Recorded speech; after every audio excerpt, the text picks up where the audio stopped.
Assalamu alaikum aziz dostlar. Mening ismim Andrey Klimesh. Men Çex Cumhuriyeti'nin Şarkşunaslık Enstitütü'nün tədqiqatçı bo'laman.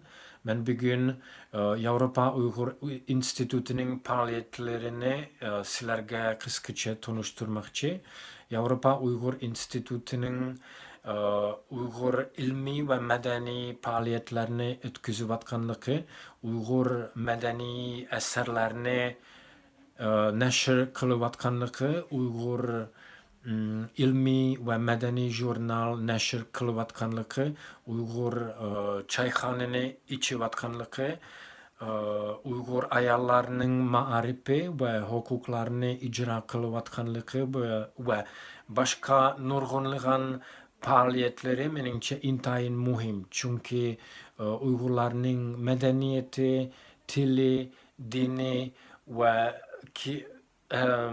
umumen Uygur kimlikinin hemme cihetleri özü vatanda katıq hücum astida bolgandan keyin Avrupa Uygur Enstitütü'nün şu sebepten intayin muhim. Çünkü Uygurların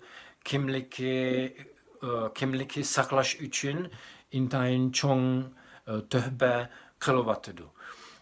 Şu sebepten ben Avrupa Uygur Enstitütü'nün hemme faaliyetlerini nahite koşulaman ve dünyada hemme insan ularını koşuluşka, ularının faaliyetlerini koşuluşka teklif kılıman ve ümit kılıman.